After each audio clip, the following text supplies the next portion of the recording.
11:37. They were supposed to tell me at 11. The family meeting where they'd announce this year's special birthday trip winner? Again. I stared at the closed door of Dad's office, my stomach churning with that familiar dread. Through the wood, I could hear Mom's delighted squeal and my sister Chloe's fake surprised gasp. The same performance as last year and the year before that. My phone buzzed against the kitchen counter where I waited. A text from Chloe. OMG Maya, guess what? The emojis felt like tiny knives. I already knew. I'd known since I was 8 years old that when it came to choosing between their daughters, my parents would always pick her. The door finally opened. Mom emerged first, her face glowing with that special kind of joy reserved for Chloe's achievements. Dad followed, his arm around my sister's shoulders, both wearing matching guilty expressions when they saw me standing there. Maya, honey, Mom began, her voice taking on that sickeningly sweet tone she used when delivering bad news wrapped in fake concern. We need to talk about your birthday. 15. I was turning 15 in 2 weeks, the same age Chloe had been when they'd surprised her with a week at Disney World. Just the three of them. While I stayed home with our housekeeper, Mrs. Patterson, because someone needed to watch the house and Maya's always been more of a homebody anyway. Let me guess, I said, keeping my voice level. Chloe gets Disney again. Chloe had the grace to look embarrassed for exactly 3 seconds before excitement won. It's not Disney this time. It's the new Universal Studios expansion in Orlando. Dad says we can stay at the resort and... That's enough, Dad interrupted, shooting her a warning look. He turned to me with his practiced business smile. Maya, sweetheart, you know money's been tight since the company restructuring. We can only afford one big trip this year, and Chloe's been working so hard with her grades. The lie tasted bitter in the air between us. Money wasn't tight. I'd seen the bank statements when I helped Mom organize her desk last month. Dad's promotion had actually increased his salary by 40%. They weren't choosing Chloe because of money. They were choosing her because they always did. Besides, Mom added, clearly trying to soften the blow, you hate crowds. Remember how overwhelmed you got at the state fair? This trip would be torture for you. I nodded slowly, my face a mask of understanding. You're right, I do hate crowds. They visibly relaxed, probably thinking I was going to make this easy for them. That I'd be the good daughter, the understanding one, the one who never caused problems or made demands. What they didn't know was that I'd been planning for this moment since last year's identical disappointment. While they hugged and planned and celebrated Chloe's latest unearned victory, I excused myself to my room. My laptop sat open on my desk, exactly where I'd left it an hour ago. The browser tab I'd been working on for months glowed softly. Disney After Hours Private Park Rentals. My finger hovered over the Complete Purchase button for a reservation I'd been building in secret. 16 hours. That's how long you could rent Magic Kingdom for a completely private experience. Just me, a skeleton crew of cast members, and every ride, restaurant, and magical corner of the park. No crowds, no lines, no sharing. The credit card in my hand wasn't technically mine, but it wasn't technically stealing either. The account belonged to my trust fund, the one Grandma Chen had set up before she died. The same trust fund my parents had been managing for 3 years, using it for family expenses, while promising me access when I turned 18. I clicked purchase. The confirmation email arrived instantly, along with a rush of adrenaline that made my hands shake. December 15th, my actual birthday. While my family would be screaming on roller coasters in Orlando, I'd be living out every Disney-obsessed kid's ultimate fantasy in complete solitude. My phone buzzed with a call from an unknown California number. I answered on the second ring. Is this Maya Chen? The voice was professional but warm. This is Jennifer from Disney Private Events. I wanted to personally confirm your after-hours booking and discuss some of the premium add-ons we offer. Yes, that's me. I kept my voice low, conscious of my family's celebration continuing downstairs. Wonderful, I have to say, booking the park for your 15th birthday is quite special. Most of our private events are corporate functions or celebrity parties. We're honored to make your birthday magical. It's going to be perfect, I said, meaning every word. I see you've selected the premium package with character appearances, private dining, and extended fireworks show. Is there anything else we can arrange? Perhaps photographer services to capture the memories? I considered this. Actually, yes. I want everything documented photos, videos, the works. Absolutely. I'll arrange for our best photographer and videographer team. They'll be discreet but thorough. Jennifer paused. Maya, can I ask if this is a surprise for your family? A smile spread across my face. You could say that. The next 2 weeks passed in a blur of secret preparations. While Chloe modeled new outfits for her Universal trip and Mom researched the best restaurants in Orlando, I quietly arranged every detail of my solo Disney adventure. Private transportation from the airport, a suite at the Grand Floridian, even a custom birthday cake shaped like Cinderella Castle. The best part was how easy it was to keep the secret. My family was so absorbed in Chloe's trip that they barely noticed me at all. When I mentioned I might spend my birthday at Ashley's house, they nodded distractedly and told me to have fun. 3 days before my birthday, the first crack appeared in their perfect plan. I was pretending to do homework in the living room when Dad's phone rang. The caller ID made him frown. Wells Fargo Trust Department. James Chen speaking, he answered, stepping into the hallway for privacy. Through the thin walls, I caught fragments of his increasingly agitated conversation. What do you mean there's been unusual activity? No, I haven't authorized any large withdrawals. $25,000 for what?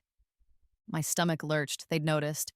Disney Corporation? That's impossible. Neither of my daughters would. Yes, I'll hold. I heard his footsteps approaching and quickly buried my face in my textbook, heart hammering. Maya, Dad's voice was sharp. Can you come here for a minute? I looked up with practiced innocence. What's wrong? The bank called about your trust fund. There's been some unusual activity. A large payment to Disney Corporation. Do you know anything about this? The lie came easily. Maybe it's a mistake? I don't even have access to that account. Dad's expression softened slightly. He'd always been protective of my trust fund, proud that Grandma had chosen him as the trustee. The idea that someone might be stealing from his youngest daughter's inheritance sparked his protective instincts. You're right. This has to be fraud. I'll call them back and have them reverse the charges immediately. As he walked away, already dialing the bank, I felt a cold panic settle in my chest. If he canceled the payment, my entire plan would collapse. That night, I did something I'd never done before. I called the bank myself. Trust Department, this is Patricia speaking. Hi, this is Maya Chen. I think my father called earlier about a payment from my trust fund. Oh yes, Miss Chen. Your father was quite concerned about the Disney transaction. We've flagged it for reversal pending fraud investigation. Actually, I said, my voice steady despite my racing pulse, that payment was legitimate. I authorized it. There was a pause. Miss Chen, according to our records, you don't have withdrawal authorization until you reach majority age. I know, but I do have verification authorization, right? The ability to confirm legitimate transactions that might seem suspicious? Another pause while she consulted something. Yes, that's correct. Your grandmother's trust document does include that provision. Are you saying you personally authorized this payment? Yes, it's for my birthday gift, a private event at Disney World. I see. Well, in that case, I'll need to update our records and remove the fraud flag. Your father will be notified that the transaction has been verified as legitimate. After I hung up, I sat in the dark of my room for a long time, processing what I'd just done. I'd basically declared war on my family's financial control, claimed independence they'd never given me, and ensured that my secret would be exposed within hours. But I felt powerful. For the first time in my life, I'd taken something I wanted, instead of accepting what they'd decided to give me. Dad's explosion came the next morning. Maya Elizabeth Chen. His voice echoed through the house at 6 a.m.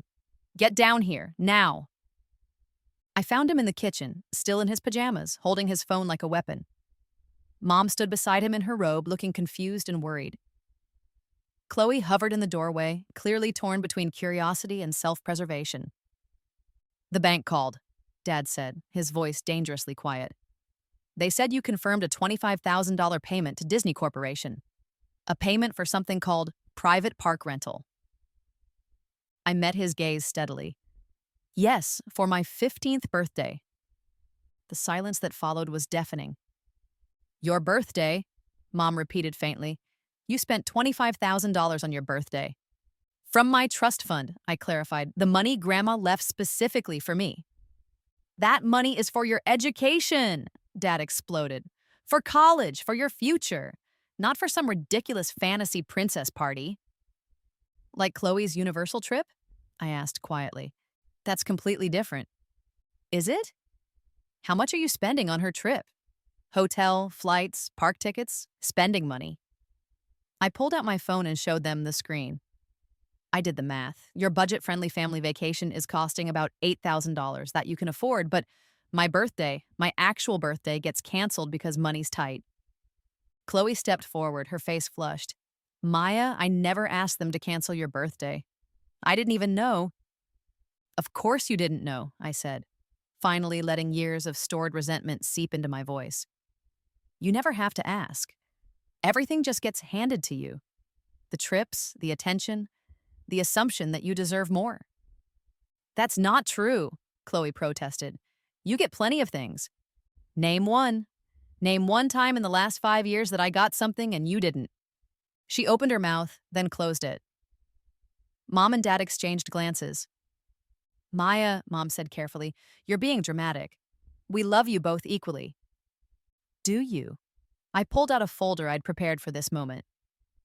I made a list. Every family vacation, every special event, every birthday celebration for the past 7 years. Want to see the breakdown? I spread the papers on the kitchen table. Color-coded charts showing the money spent, the time invested, the attention given. It was all there in black and white, a mathematical proof of their favoritism. Chloe has received priority for 17 out of 19 major family events.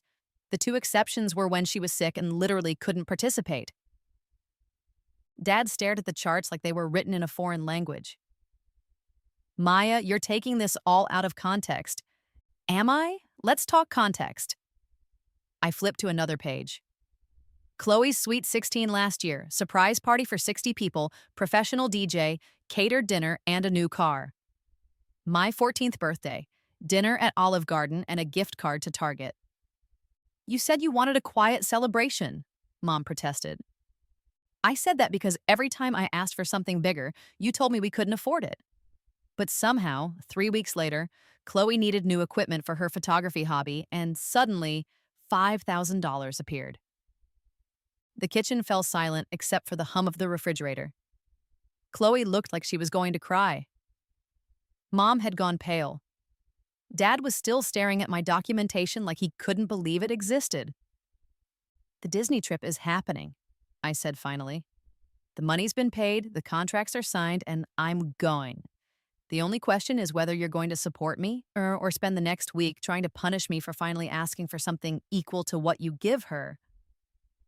I gathered my papers and headed for the door, then paused. Oh, and Dad? The trust fund verification calls, they're recorded.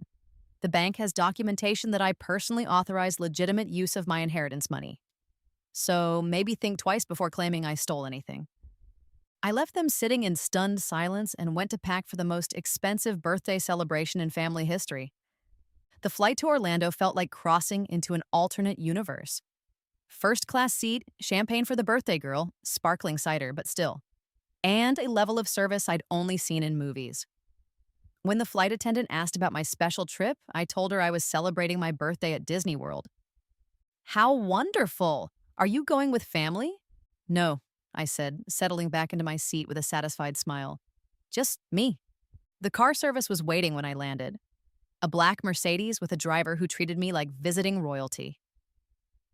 As we drove through Orlando, passing billboard after billboard advertising Universal Studios, I wondered if my family had landed yet. If they were already at their hotel, getting ready for their week of rides and attractions. If they'd realized yet that I was serious. My phone had been buzzing with texts and calls since I left for the airport, but I'd turned it off after takeoff. Whatever they had to say could wait until after my birthday. The Grand Floridian Resort appeared like something from a fairy tale, all Victorian elegance and waterfront luxury. The concierge who met me in the lobby was a woman about my mom's age with kind eyes and a warm smile. Miss Chen, Welcome to the Grand Floridian. I'm Catherine, and I'll be your personal concierge during your stay. Everything is arranged for tomorrow night's private event, but tonight we've prepared a special birthday dinner in our finest restaurant. She led me to a suite that was bigger than our entire downstairs at home. French doors opened onto a balcony overlooking the lagoon, with Magic Kingdom visible in the distance. On the table sat a welcome basket filled with gourmet treats and a handwritten note from the hotel manager. Your photographer and videographer will meet you tomorrow afternoon to discuss the evening's coverage, Catherine continued. And I have some wonderful news. When word got out about your private party, several Disney Imagineers asked if they could attend. They're fascinated to see the park through the eyes of a true Disney fan. I stared at her.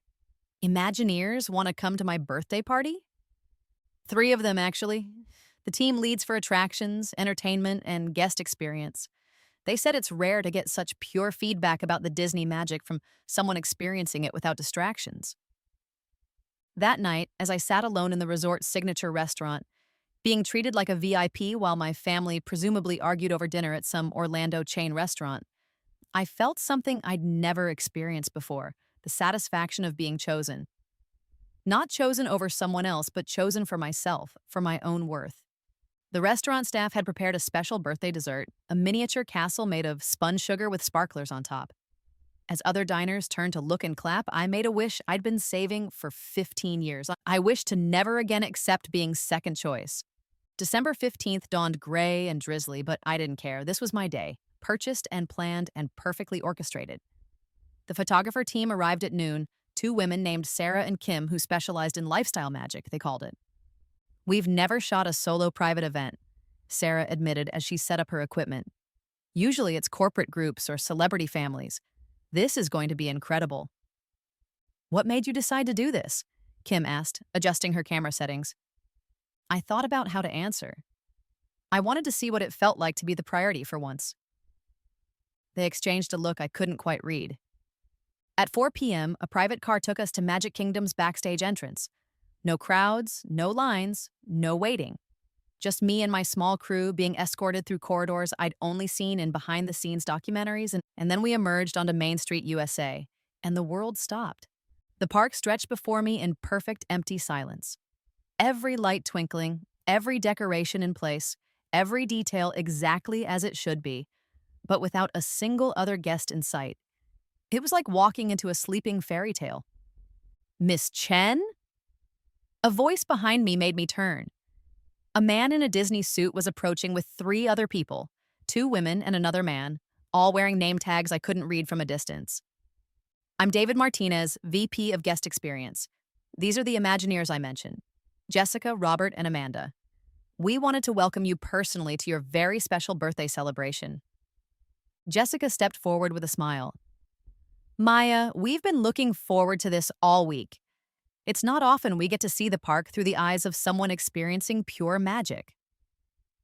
As we walked down Main Street together, my photographer and videographer capturing every moment, I felt like I was floating.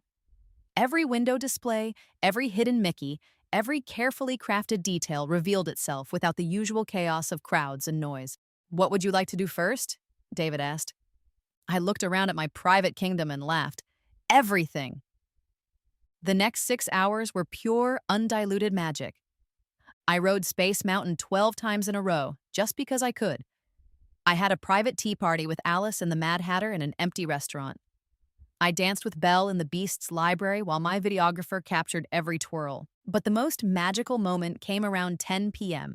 as we stood in front of Cinderella Castle, waiting for my private fireworks show to begin.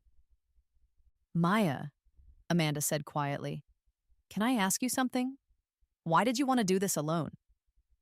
I thought about the question, watching Sarah and Kim position themselves for the perfect shots. Because I've spent my whole life sharing, I said finally. Sharing attention, sharing celebrations, sharing moments that were supposed to be mine. I wanted to know what it felt like to be the only one who mattered just once. And how does it feel? Robert asked. Before I could answer, the first fireworks exploded overhead, painting the empty park in brilliant colors. The music swelled. The castle lit up in perfect synchronization, and for the first time in 15 years, I was at the center of something beautiful. It feels like coming home, I whispered. The show lasted 20 minutes, but it felt like hours and seconds all at once. When the final sparkle faded and the castle returned to its gentle white glow, I realized I was crying. Thank you, I said to David and the Imagineers. This has been perfect. Actually, Jessica said with a mysterious smile, we have one more surprise. She led us to Fantasyland, where a table had been set up in front of the castle. Not just any table, an elaborate birthday celebration with a three-tier cake shaped like the Disney castle, complete with tiny fireworks sparklers on top. Make a wish, Amanda said. I closed my eyes and thought about my family, probably getting ready for bed in their Universal Resort hotel. Thought about Chloe's confused texts that I'd finally read an hour ago. Maya, where are you? Mom and Dad are freaking out. Please call me. Thought about the choice I'd made to claim something for myself instead of accepting what others decided I deserved. I opened my eyes and blew out the candles. The cake tasted like vanilla and victory. By the time we finished the evening with a private ride on the Haunted Mansion, just me and 998 happy ghosts, it was nearly 3 a.m. As my car pulled away from the empty park, I felt a strange mix of satisfaction and melancholy. I'd gotten everything I wanted. The perfect birthday, the undivided attention, the magical experience of a lifetime. But as I settled into my hotel suite with hundreds of photos and hours of video documentation, I realized something unexpected. The magic hadn't been in having the park to myself. It had been in finally believing I deserved something magical at all. My phone had 47 missed calls and 23 text messages. I scrolled through them, watching my family's emotional journey play out in real time. Dad, 6 p.m. Maya, this has gone far enough. Call me immediately. Mom, 8 p.m. Sweetheart, we're worried sick. Please just tell us you're safe. Chloe, 10 p.m. Mom's crying, Dad's pacing. I don't understand what's happening. Are you okay? Dad, 11 p.m. The bank confirmed you're in Orlando. We're driving there tonight. Mom, 1 a.m. We're at the Grand Floridian. The desk clerk says you're in the presidential suite. Maya, what have you done? Chloe, 2 a.m. We're in the lobby. Please come down, please. I looked at the clock, 3:47 a.m.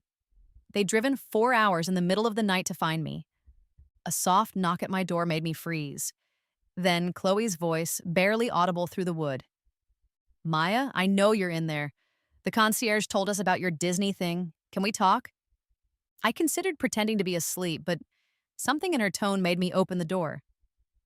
Chloe stood in the hallway in wrinkled clothes and sneakers, looking exhausted and worried. Behind her, I could see Mom and Dad waiting by the elevators, giving us space, but clearly ready to intervene if needed. Can I come in? She asked quietly. I stepped aside and she entered my fairy tale suite with wide eyes.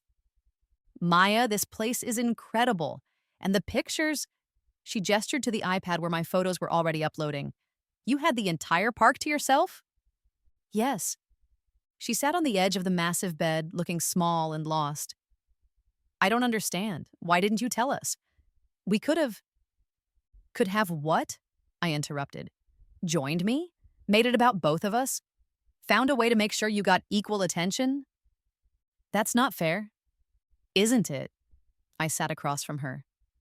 Chloe, when was the last time you did something and I wasn't expected to share it? She was quiet for a long moment. I never asked them to treat you differently. I know you didn't. That's what makes it worse. It's so natural, so automatic that none of you even notice it anymore. Mom and Dad are devastated, she said quietly. They think they've lost you. Maybe they have. Chloe looked up sharply. What does that mean? I thought about how to explain the shift that had happened over the last few weeks. The feeling of finally stepping out of her shadow and discovering who I was when I wasn't being compared to someone else. It means I'm done accepting scraps, I said finally. I'm done being grateful for less. I'm done pretending it doesn't hurt when you get everything and I get the leftovers. But we're family. Yeah. Family doesn't mean settling for inequality. Family should mean everyone matters equally. Chloe was crying now, silent tears that made me feel like the worst person in the world. I don't want to lose my sister, she whispered. Despite everything, my heart cracked a little. You're not losing me. but things have to change. What do you want us to do? I looked out at the lagoon where the sun was beginning to rise, painting the sky in soft pastels. I want you to go enjoy Universal Studios. Have your trip, take your pictures, make your memories, but understand that I'm not going to be waiting at home to hear about it and pretend I'm not hurt that I wasn't included. What will you do? I smiled, thinking about the Imagineers' invitation to visit the design studios before I left Orlando, about the photographer's offer to help me create a portfolio, about the college admissions counselor who'd called after seeing my story, interested in discussing scholarship opportunities for students who showed exceptional independence and creative problem solving. I'm going to figure out who I am when I'm not being compared to you. A knock at the door interrupted us, Mom's voice. Girls, can we please all talk together? I looked at Chloe, who nodded. When I opened the door, my parents looked like they'd aged 5 years in 2 days. Mom's eyes were red from crying, and Dad's usual composed demeanor had cracked completely. Maya, Mom said, stepping forward like she wanted to hug me but wasn't sure if she was allowed. Sweetheart, we need to talk about this. I think we've said everything that needs saying. No, we haven't. Dad moved past me into the suite, taking in the luxury and the evidence of my solo celebration. Maya, what you've done, spending that money, planning this elaborate revenge. It wasn't revenge, I said calmly. It was a birthday party. The birthday party I wanted, paid for with my own money in place of the one I wasn't going to get. You're 15 years old, he exploded. You can't what? Use my inheritance for something I want instead of something you approve of? Make decisions about my own celebration? Spend one day of my life being the priority? Mom sank into one of the suite's elegant chairs. Maya, we never meant to make you feel unimportant. But you did, for years. And when I finally asked for something equal to what you give Chloe, you told me we couldn't afford it. That was poor judgment, Dad admitted quietly. We should have found a way. You should have found a way to treat us equally from the beginning. We stood in awkward silence for a moment, the weight of 15 years of unspoken resentment filling the beautiful room. So what happens now? Mom asked. How do we fix this? I thought about the question seriously. These people loved me, I knew that. But love without equity, without consideration, without awareness, was that enough? I'm going to finish my trip, I said finally. I'm spending today at the design studios, meeting with some college recruiters and having dinner with the Imagineers who want to hear about my experience. And then, Dad asked, then I'm going home and we're going to establish some new ground rules. What kind of rules? Chloe asked. I pulled out my phone and showed them a note I'd been writing. First, family decisions get discussed with the whole family, not decided by 2 people and announced to the others. Second, big celebrations and trips get planned with equal consideration for everyone involved. Third, my trust fund is my responsibility now, with Dad as advisor, not controller. Dad's face darkened. Maya, you're not old enough to... I've proven I'm old enough to research, plan, and execute a complex event independently. I'm old enough to advocate for myself with banks and service providers. I'm old enough to make financial decisions about my own money. And if we don't agree to these rules? Mom asked quietly. I looked around the suite that I'd paid for, at the photos of my perfect solo celebration, at the family who'd finally been forced to see me as something other than Chloe's lesser shadow. Then I'll keep planning my own life and you can decide whether you want to be part of it or not.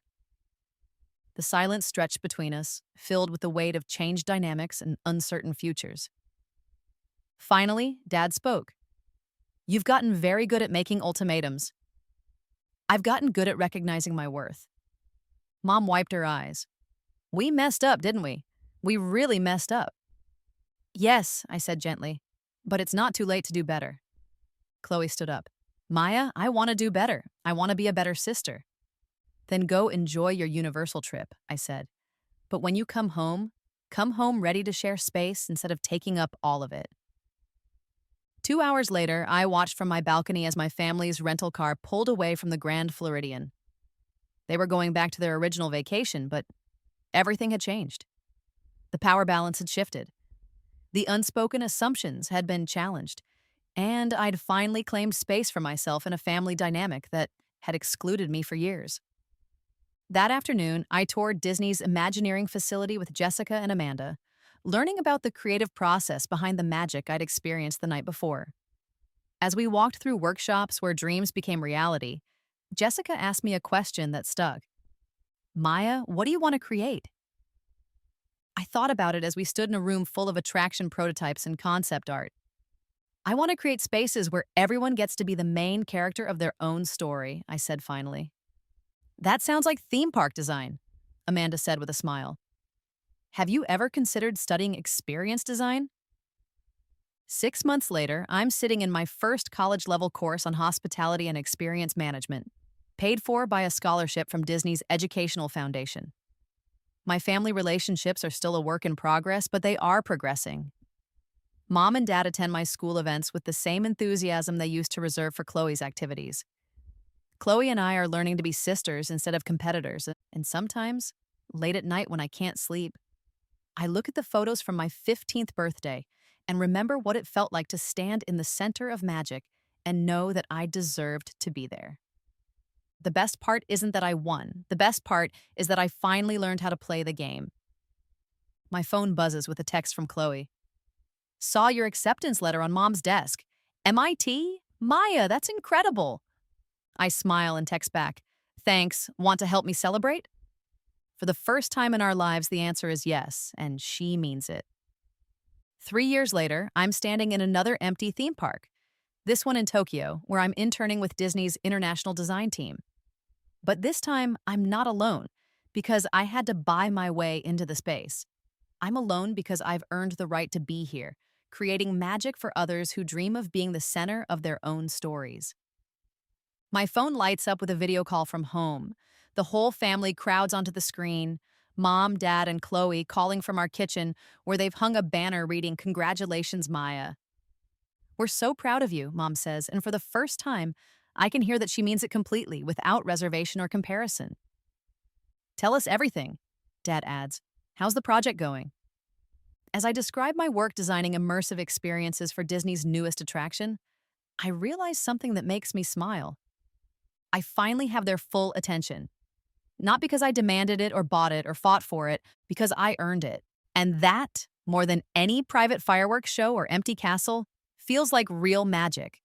Now, the girl who spent $25,000 on a birthday party learned something worth far more.